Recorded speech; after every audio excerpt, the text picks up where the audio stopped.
The Lord be with you. A reading from the Holy Gospel according to Matthew. At that time Jesus said to the crowd, "The kingdom of heaven is like treasure hidden in a field, which a man found and covered up. Then in his joy he goes and sells all that he has and buys that field. Again, the kingdom of heaven is like a merchant in search of fine pearls, who, on finding one pearl of great value, went and sold all that he had and bought it. Again, the kingdom of heaven is like a net that was thrown into the sea and gathered fish of every kind. When it was full, men drew it ashore and sat down and sorted the good into containers, but threw the bad ones away. So it will be at the end of the age. The angels will come and separate the evil from the righteous and throw them into the fiery furnace, in that place where there will be weeping and gnashing of teeth. Have you understood all these things?" They said to him, "Yes." And he said to them, "Therefore every scribe who has been trained for the kingdom of heaven is like a master of a house, who brings out of his treasure what is new and what is old." The Gospel of the Lord.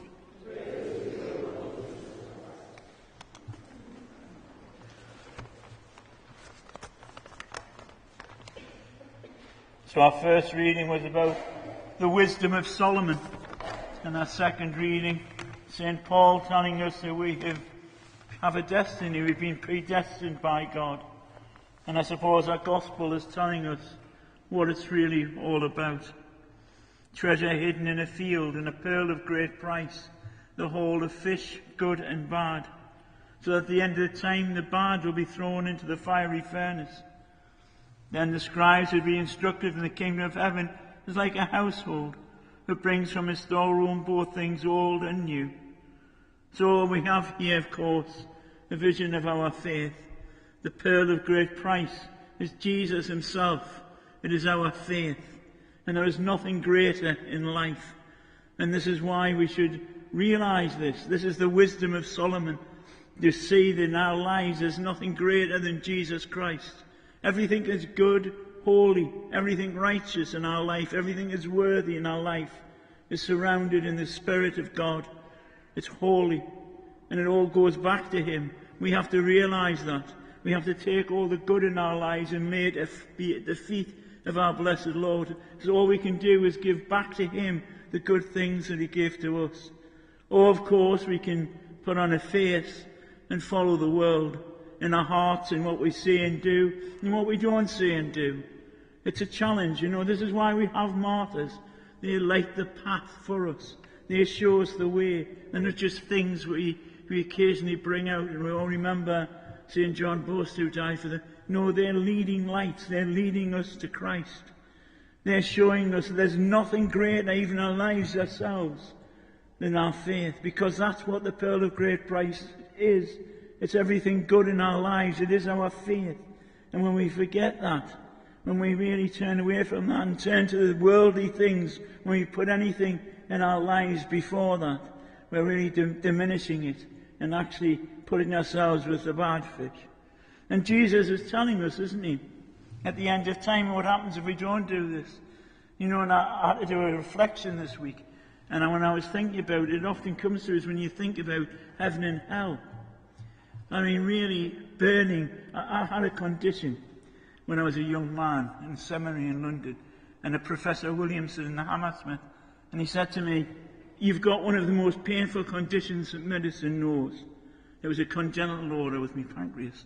And he used to throw us on the floor and I'd be screaming.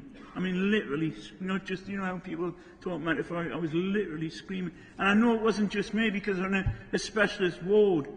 And I remember a young lad coming in, and I heard him before I saw him because he was screaming. The pain was so bad. But here's the thing. That pain is nothing to the emotional pain when we love someone and we lose them.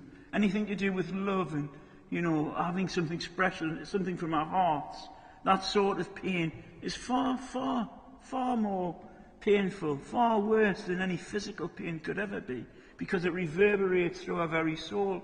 that idea of lost love, falling out with family members or even romantic love. That sense of loss can be devastating.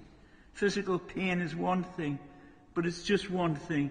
That emotional type of pain, that eats at our very soul, it destroys us, it pulls us inside out.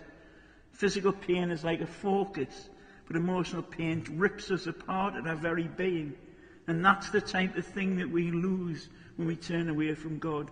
That idea of lost love, that when we die and we go before God and we see what could have been, but instead we turn to this frivolous things in this world, things that we know in our hearts will pass. They may give us temporary sort of pleasure, but they're passing things. That's what we heard now. But these are passing things.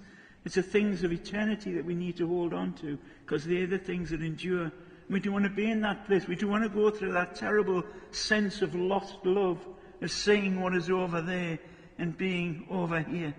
That's the devastating type. That's real hell to me, not the physical pain. So we have to keep that in mind as well. God wants us to be happy.